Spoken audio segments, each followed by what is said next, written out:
Stress is the inflammation that robs us of life, energy, and happiness. Our typical solutions for gut health and hormone balance have let a lot of us down. We're over-medicated and underserved. At The Less Stressed Life, we're a community of health-savvy women exploring solutions outside of our traditional Western medicine toolbox and training to raise the bar and change our stories. Each week, our hope is that you leave our sessions inspired to learn, grow, and share these stories to raise the bar in your life and home.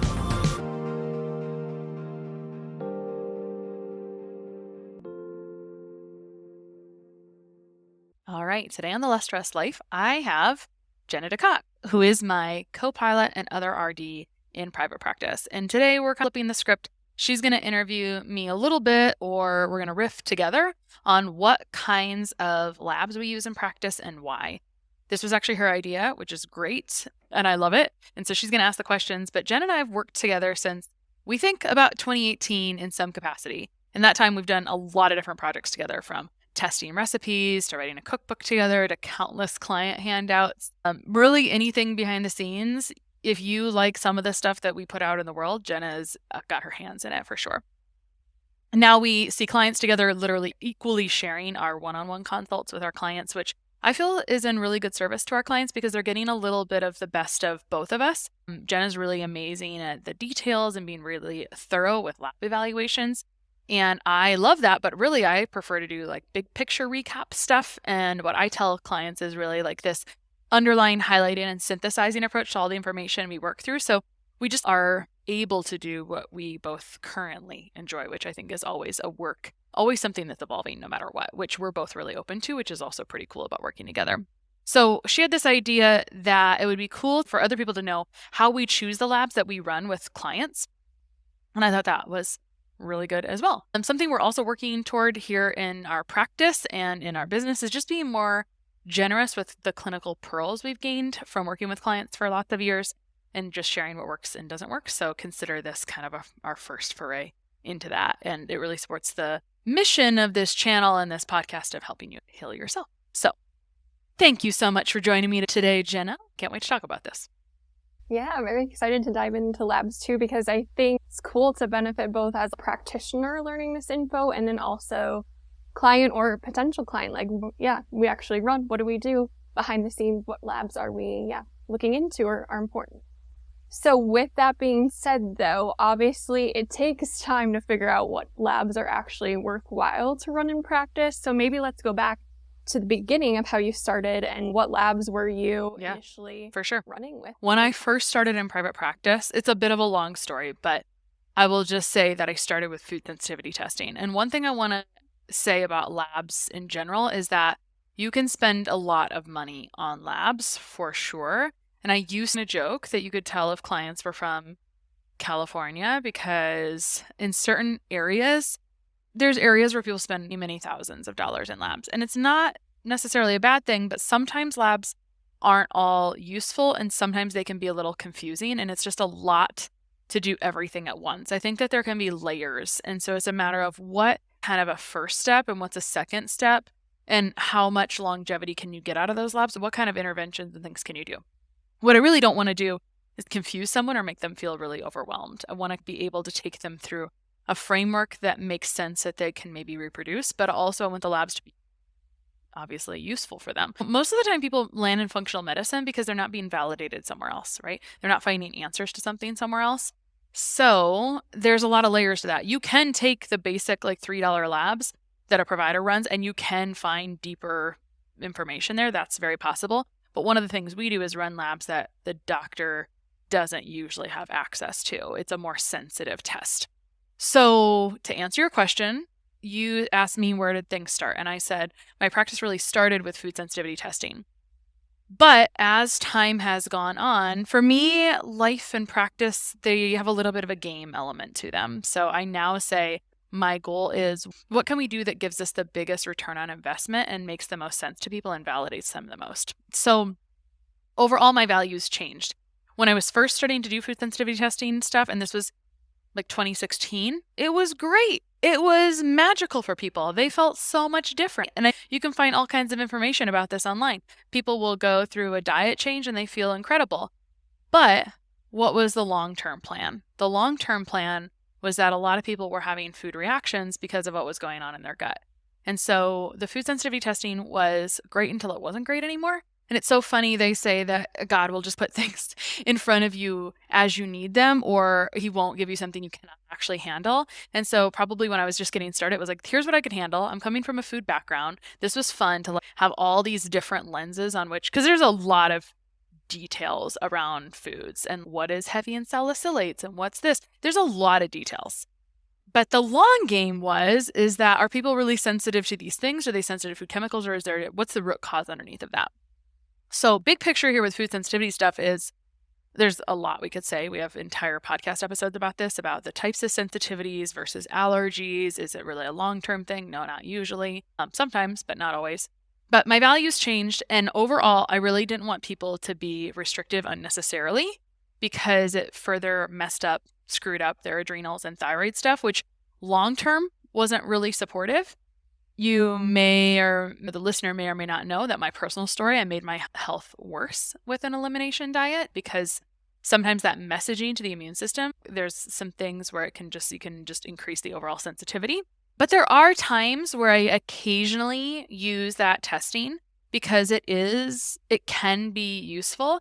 And the case uses for it are certain autoimmune cases and certain cases of inflammation. And what I mean by that is maybe you're having inflammatory water weight of probably 10 or more pounds fluctuating every handful of days. Sometimes it's useful in that case. And then it can also be useful in those cases if people come here and ask for that.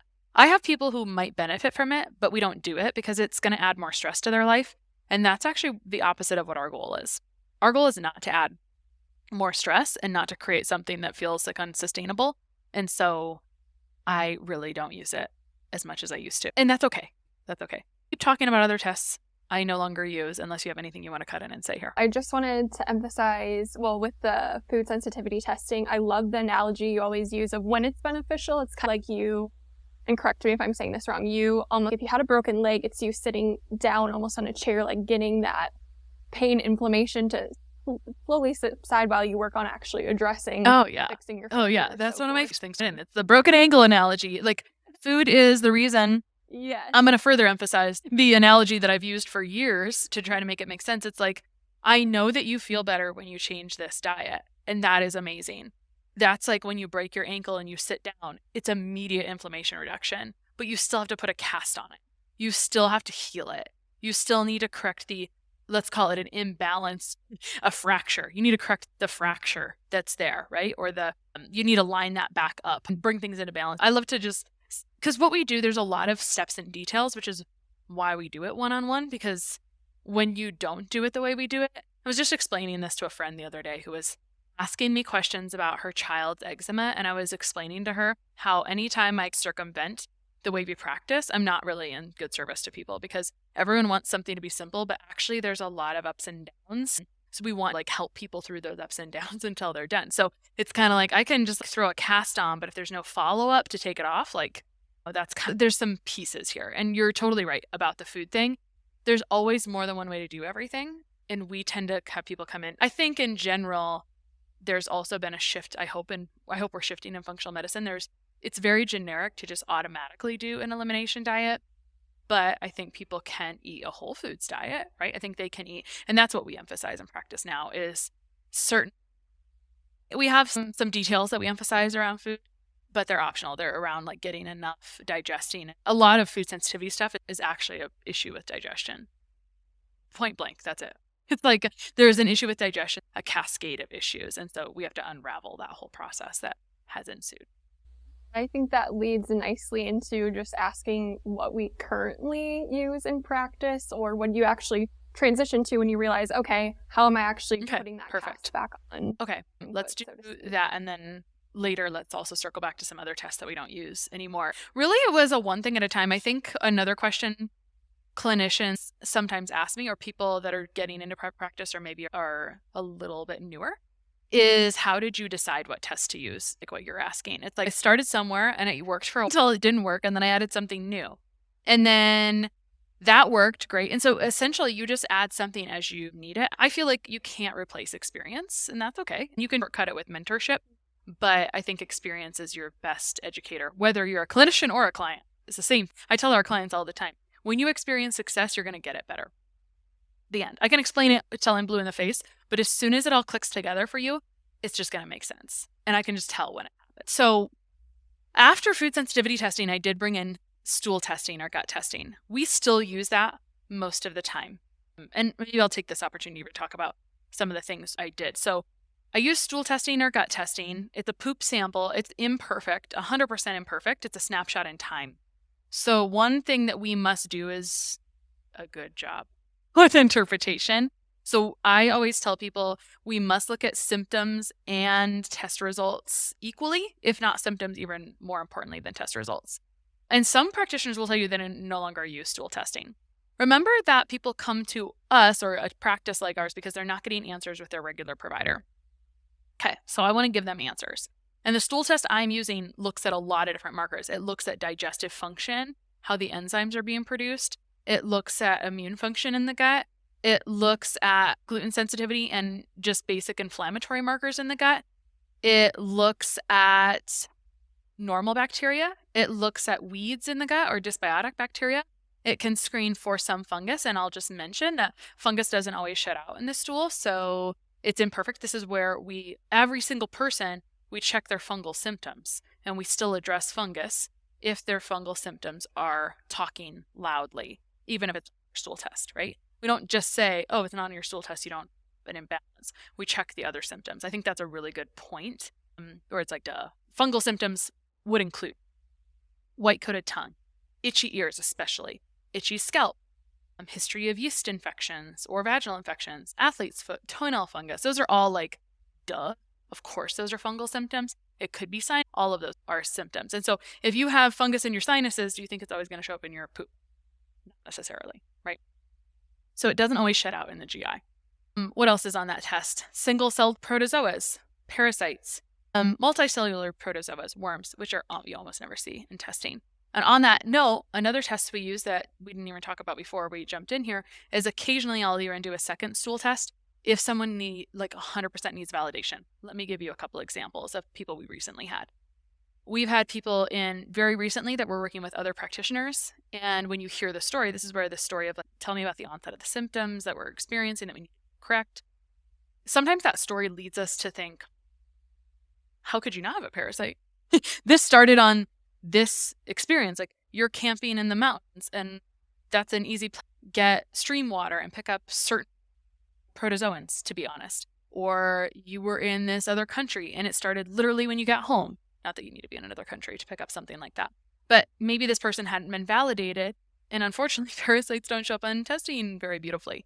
But there is some other specialty testing that we will occasionally run side by side because if it's going to be there, usually it's going to show up there. Okay, so we sometimes do that. About stool testing, I am even sometimes hesitant to talk about the type we use because something new that's happened is that, and this isn't right or wrong, it's just that people think the test is the answer only. And so if I mention the test, people can say, oh, I had that test done, but then they still have these problems.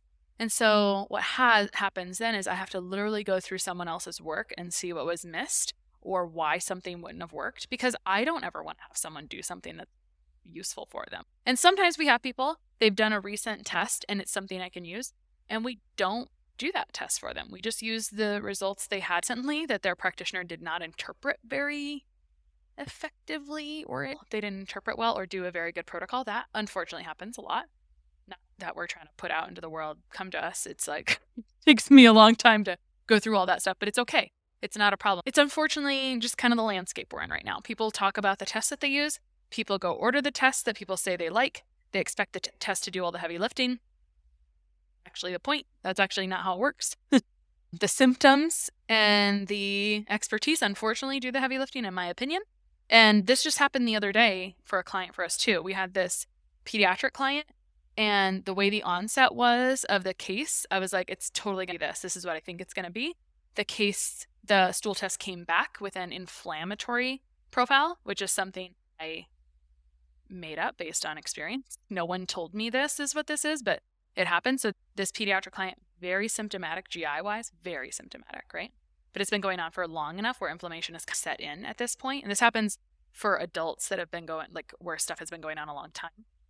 The villi and the GI, when you're just getting like a snapshot poop sample, like literally a picture, you're not going to get like deep stuff buried in the villi. It's like the cracks under the stove, right? Unfortunately, the poop, like when you take a picture of the kitchen, you are not getting a picture of the dirt under the stove. There are some ways you can fix that, but it's not easy, quick, and cheap.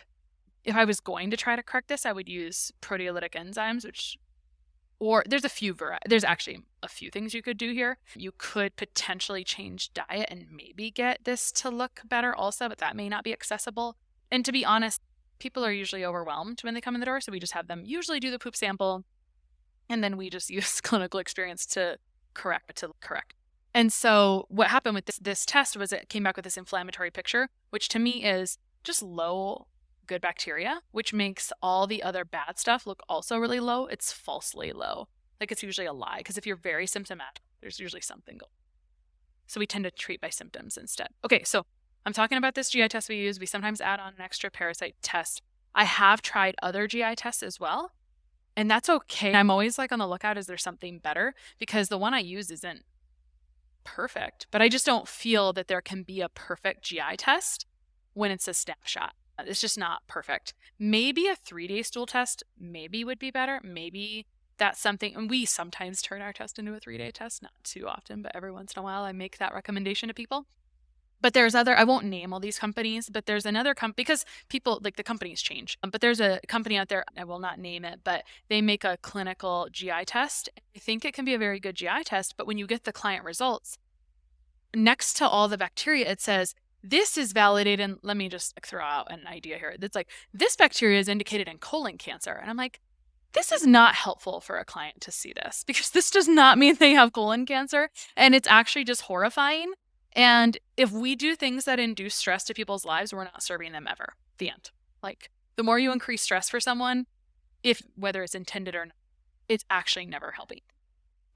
So that's why I don't use that one, because I think it's silly that they do that. Not that I don't think there's any clinical utility there, but I don't think it supersedes the one that we're using. So unless I find something that's going to be better than what we're using, I've also trialed some other consumer-based tests. One of them starts with a V, been around a long time, and I think that test has changed a lot as well. And then I've also used some that use shotgun genomics, and there's all kinds of methodology here, whatever. And I just didn't find them clinically useful. If they don't have all these markers I see in a lot of certain types of case, if I'm looking for particular markers to show me different things, and if these tests don't have them, and I've had a lot of success with addressing certain markers of elevation in the past, then, what's it doing for me? Nothing. Right? So another test, one last thing on GI testing. Small intestinal bacterial overgrowth testing, I used to use this. I don't think it's worth the money to do it anymore. So if something costs someone money and it's not really serving them, then I just don't do it anymore. So small intestinal bacterial overgrowth has to do with just really 2 bacteria that are being measured: methane and hydrogen sulfide and methane bacteria. Sorry, I was in my head. Which 2 bacteria are we looking at? But in the small intestine. I think that this just doesn't make sense, because if you have a lot of bloating or symptoms within 2 hours after eating, that's supposed to be the small intestinal transit time. And so if you have symptoms 0 to 2 hours after eating, then it's like, duh, of course there's SIBO automatically. But if there's SIBO, so there's all these, so why this gets talked about is because conventionally SIBO is now being recognized more commonly, and you can go do a SIBO test at your regular provider. And so because this is recognized, it's being treated, it's talked about, etc. And so what happens a lot with SIBO is they go in, they do what's most common is a breath test. There are some other things. So a breath test is kind of annoying because you have to do a special diet for a day. Let me explain this, and then you decide if you feel like this is more stressful. You basically rice and chicken for a day, and then you eat, and then you drink this stuff, and then you breathe into a tube. I think it's every 15 or 20 minutes for 2 hours. This sounds like a pain in the butt, right? So even just do the test to really validate that there's 1 or 2 bacteria out of range in the small intestine. What happens then if this is positive is that people are frequently put on antibiotics, but we're not addressing the GI above the small intestine stomach acid and maybe urine H. pylori, things like that. So there's a lot to say about that and unpack there. And then the lower intestine, which has all kinds of bacteria. So to me, it just seems short-sighted. The test is a pain in the butt and it doesn't change what I'm doing. So I don't care. I just dropped it. It doesn't matter. It doesn't matter. If it's not like going to make a difference or not going to change how much someone feels or doesn't change what I'm doing, then I'm going to drop it. And so sometimes, to go back to our pediatric patient the other day where we had a conversation because we were asking everybody, here's what the results came back with. Okay, no problem. That's not what the symptoms say. So we're going to make sure we address the symptoms. Because all anyone really cares about is that their symptoms go. No one really cares. They want their test result to validate them, but only if it also makes their symptoms go away. So this is part of where we just, to me, I think developing trust and rapport with our clients and also just not being idiots. I don't know how else to say it. That's kind of my preference. Let's not treat the test only. Let's treat the person. And that makes sense when I give it context. So let me summarize. Testing for validation, the client, right? Because we want them to feel good. Validation feels good in the nervous system. The test that helps us change the protocol. Let me give you another example. Because sometimes I've got good rapport with someone, right? I can remember this case. I had this little kiddo and I'd already had the parents for clients. So we have good rapport. Everything is great. And then we're checking on the symptoms of this child. I think it was eczema. Of course it was. Probably, I don't know, all the other symptoms. And I said, okay, well, we can do something prophylactic, meaning I can guess. And we can do some interventions. And if it doesn't work, then we can always test. So we guessed, we did some interventions. It wasn't enough. What happened was it was free, right? We didn't have to pay for a test, but time elapsed, which no one wants to have time and pain. So time elapsed.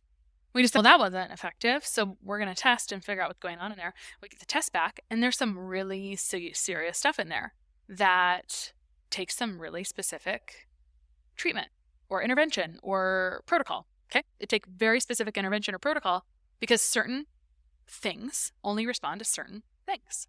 And so that's the beauty of, if the test is necessary to make sure I edit that protocol to be effective, then I'm just going to keep using it. If it shows me something that I really need to know to be an effective clinician, then I will use it. Because usually people come to us because they want to see things on paper. Maybe they're sick of just like having their arm pushed on and told them they have something. Whatever. These are all experiences that I've had.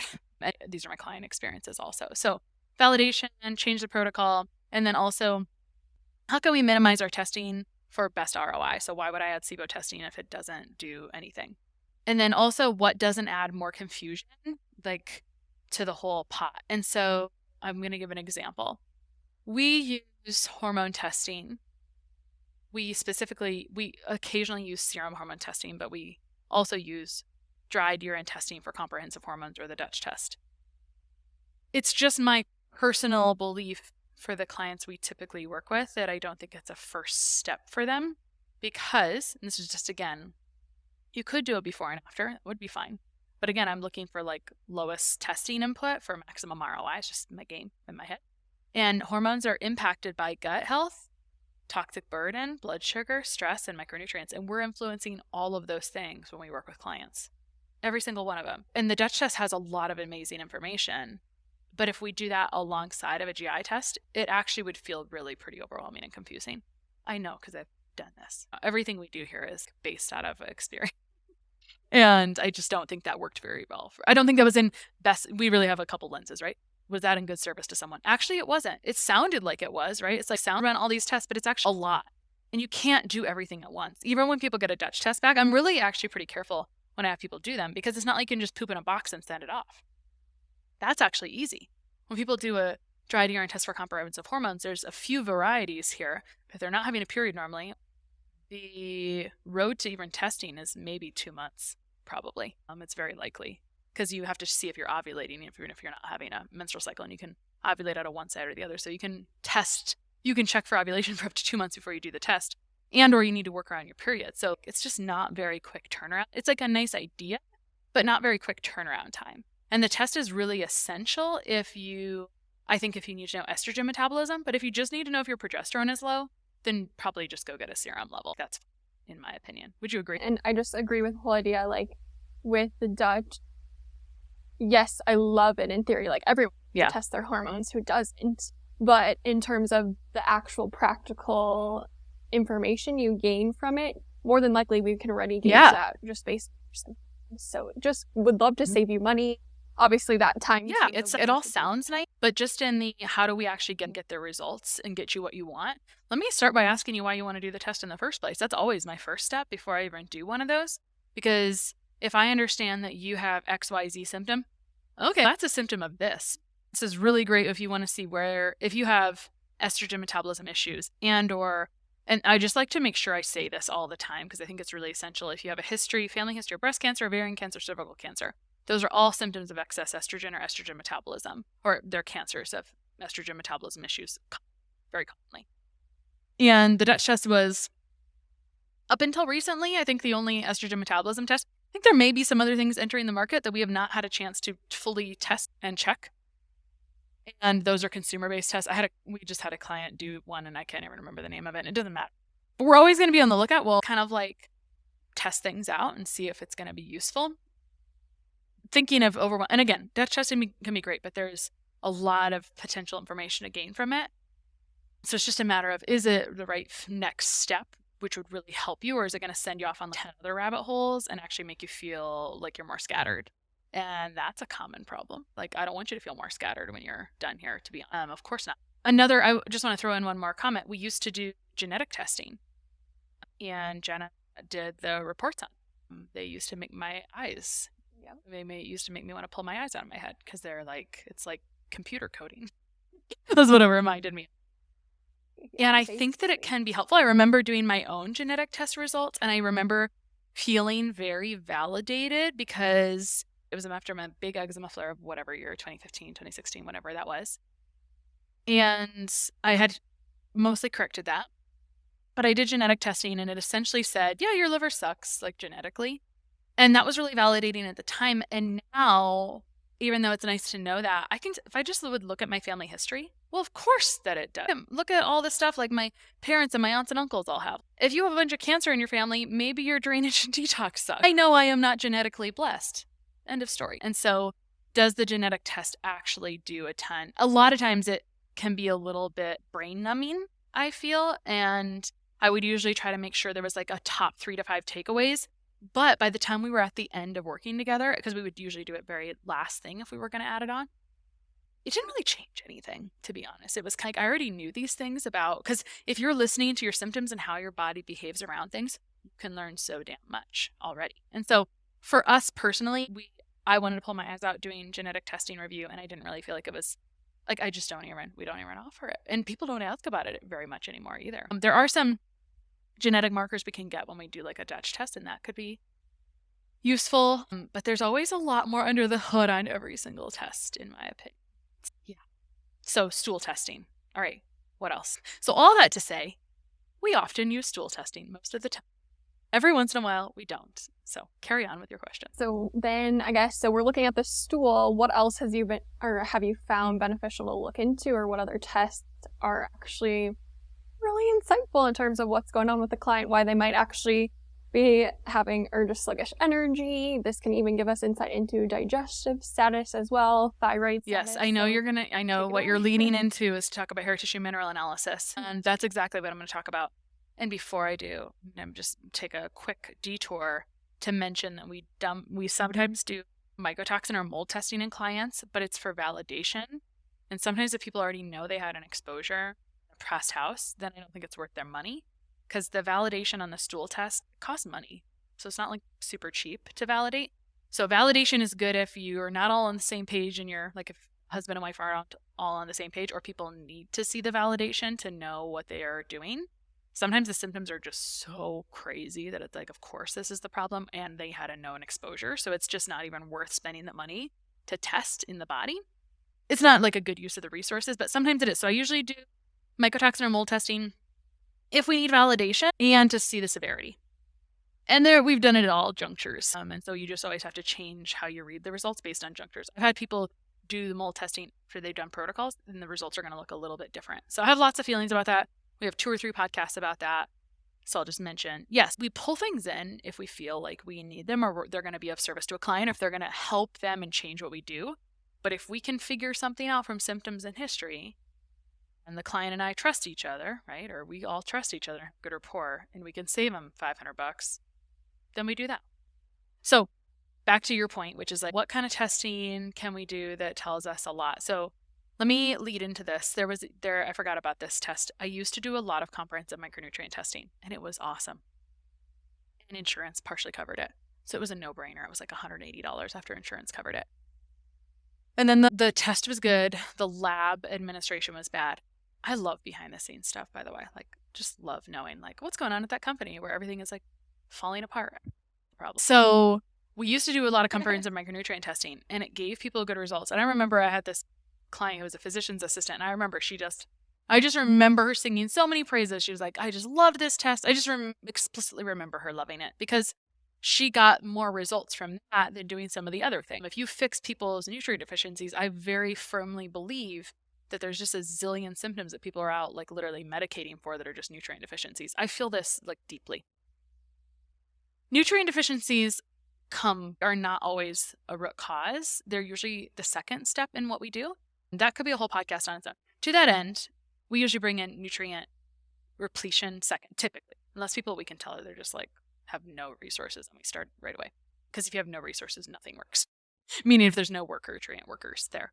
Okay, so we started using hair tissue mineral analysis testing a few years ago after I went on retreat with some colleagues, because we sit around and talk about stuff like this and talk about what we're all doing in practice. And I grew up with these colleagues, meaning I grew up in practice with them. And so that was a beautiful thing. But a few years ago, we started using it. Not so long ago, like in the last year, I was throwing away crap I should have thrown away 10 years ago. And I realized I was first exposed to it in like at least 2009 or 10. I just thought it was really hokey at the time. So hair tissue mineral analysis testing, the main reason I use this is because there was a subset of clients that would go into relapse around gut issues and symptoms. And it's related to the stuff in the mineral analysis. Basically, if they've had stress and dumped out all their minerals, they're going to have sluggish thyroid, which is going to slow down their motility. And I always call it the bird bath syndrome, where it's got stagnant. It's like the motility, the digestion, the water in the bird bath is stagnant, and then crap grows in stagnant water. And so they have relapse from it. And maybe I really cared about this because it was also me. So I always say that most of my clients are just like, it's like I can't really tell if I'm reading their history or my history sometimes, which is okay. It's been a very good, your experience is your best educator, right? So I innately understand what people are going through because I've been through it. And I was my favorite clinical picture that we see on the mineral analysis, which is your adrenals are a little fried, but you're still performing at a high level, like you're still a high performing person. And then your adrenals are also, or your thyroid is sluggish, but it doesn't show up in blood work, right? So you have thyroid symptoms, but it doesn't show up in blood work. What does that look like? It means under prolonged stress, I would lose a little bit of hair. My extremities would be a little bit cold, but I didn't have thyroid labs that were off. I had dry feet, predisposition to dry skin, predisposition to fungal stuff, were some of mine. And all of that can be related to a sluggish thyroid situation. So what do you do when your thyroid blood labs are normal, which is a common problem? I didn't really feel great, but I did my blood labs and things weren't normal. So this is the answer to that problem. Going into the tissue level and looking at how your body, because your serum, your body compensates. So if these particular nutrients that we see in the tissue are low, if they're low in the serum, like you're probably going to present to the ER because you're going to faint. Your body's just so good at pulling and trying to keep things in balance in the serum. But in the tissue is where you have the losses. So it's really all the downstream effects. So it's like long term, you're feeling like not awesome to the point where it's like you're just used to it. So we use mineral analysis because if you are depleted in minerals, which minerals are depleted under stress, it just depends on like which ones, how fast, etc., then digestion will be affected, hormones will be affected, detoxification will be affected, energy will be affected, pretty much everything because they're nutrient workers. They're workers. So workers are needed all over the body. So when we start to put back those nutrients in the right order, and so what's fun about this is that it's good or bad. I think it's good and bad, is that I think that this testing is hard to interpret. And I will say that before we added it to practice, I actually tried to learn about it from other sources, and I thought it was not good. The education I had gotten was just crappy. It was like, oh, people are going to feel really bad when you do this and blah, blah, blah. And I was like, well, that doesn't sound like a good fit for me because I don't want to make people feel bad. I'm not attracted to this at all, actually. Never mind. I actually don't want to know anything about this. But the way we do it now is really food-based. It's really sustainable. And here's the crux. Here's the bottom line. It's really synergistic.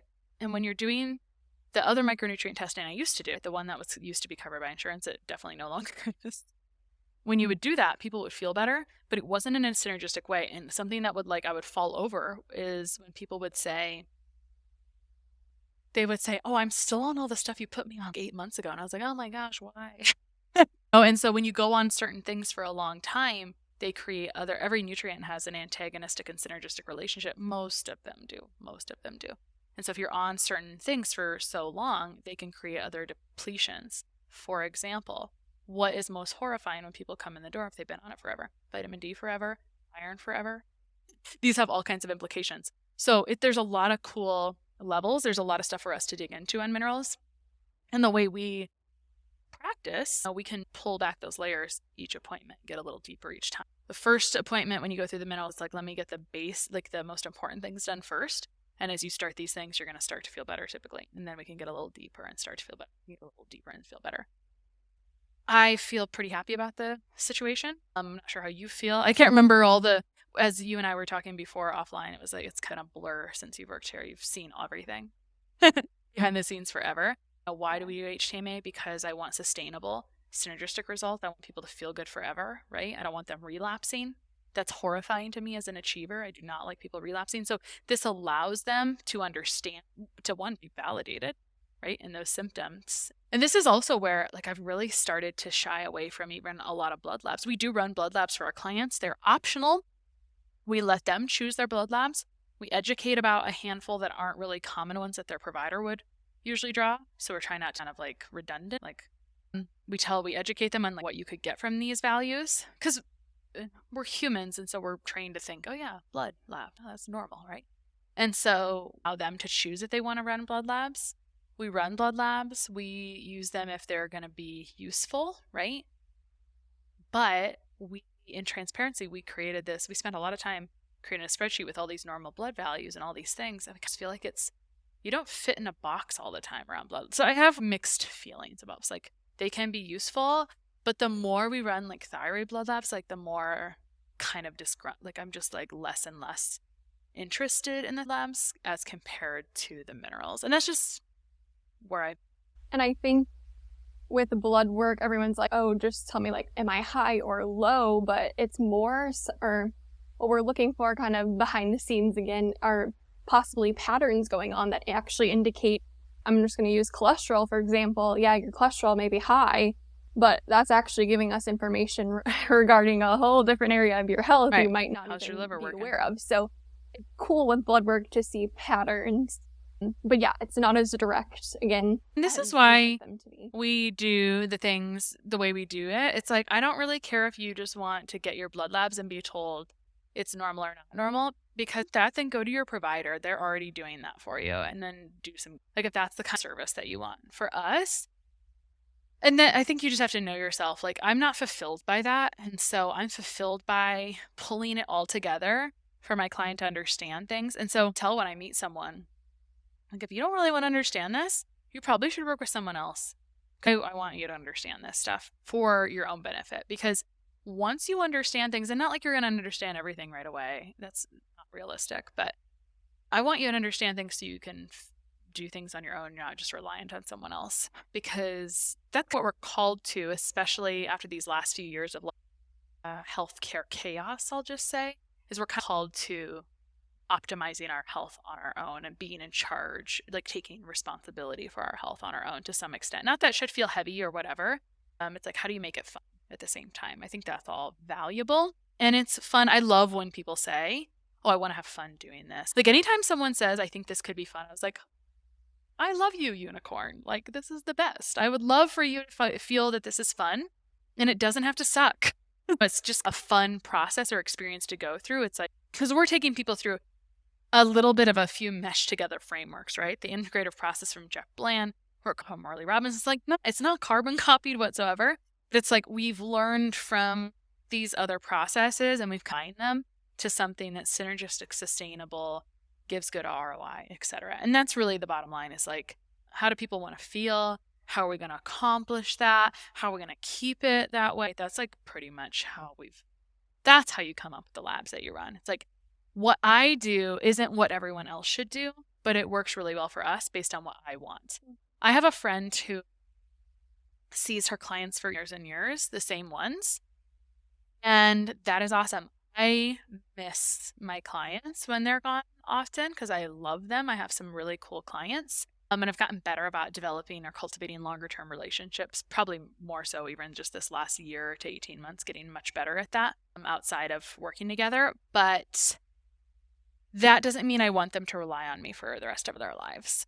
I want them to understand. I want them to, at the end of the day, like, our core values are empowerment, efficiency, and efficacy, which are not the same. Efficiency is like, actually, we're in excellence. So, and we talk about that, right? Every quarter we talk about, does it feel like this is aligned with our core values? And so that's the beauty of having your own business, is I would like to run this better than the previous provider that I personally saw or whatever. So that's how we've landed on this. Any other questions related to this? Do you think we got it? Yeah, I think we did. I think we did an okay job. Now you know, these are the labs we use in practice. Some of them we use almost all the time. Sometimes we trade them out. Sometimes if someone had something done recently and it's not in good service, to just spend more money on it because they didn't even squeeze the results out of the first test. Let's go ahead and do that. And that's where it is beautiful to talk to people individually. I love doing that with people. But I also appreciate when people are able to listen to this kind of podcast first and understand what we do. So it's just they know, oh, of course that's what I would want. That's always the most fun when someone comes in and they've already get how we do things a little bit, and they want that synergistic, that sustainable approach. They want to go through that process, understand how it works, and do it effectively. Jenna, thanks for interviewing me today, and thanks for coming up with this topic for us. Cool, and on this note, we're accepting clients right now. I don't remember when this podcast comes out, if it's like in a week or two, but now is our end of year enrollment period, meaning I'm taking calls right now to assess someone's case, and then we get them the labs sent so they can do them at home. So that way, when the new year rolls around, we can do that first one-on-one, hit the ground running, but still have the Christmas holiday off there. So it's just a matter of, takes a little time to get that stuff done before we can actually jump in and hit the ground running. So if that's interesting to you, you can go to ChristaBiegler.com and find what you need there. Thanks so much, Jen. Appreciate you. Sharing and reviewing this podcast is the best way to help us succeed with our mission to help integrate the best of East and West and empower you to raise the bar on your health story. Just go to reviewthispodcast.com/less stressed life. That's reviewthispodcast.com/less stressed life, and you'll be taken directly to a page where you can insert your review and hit post.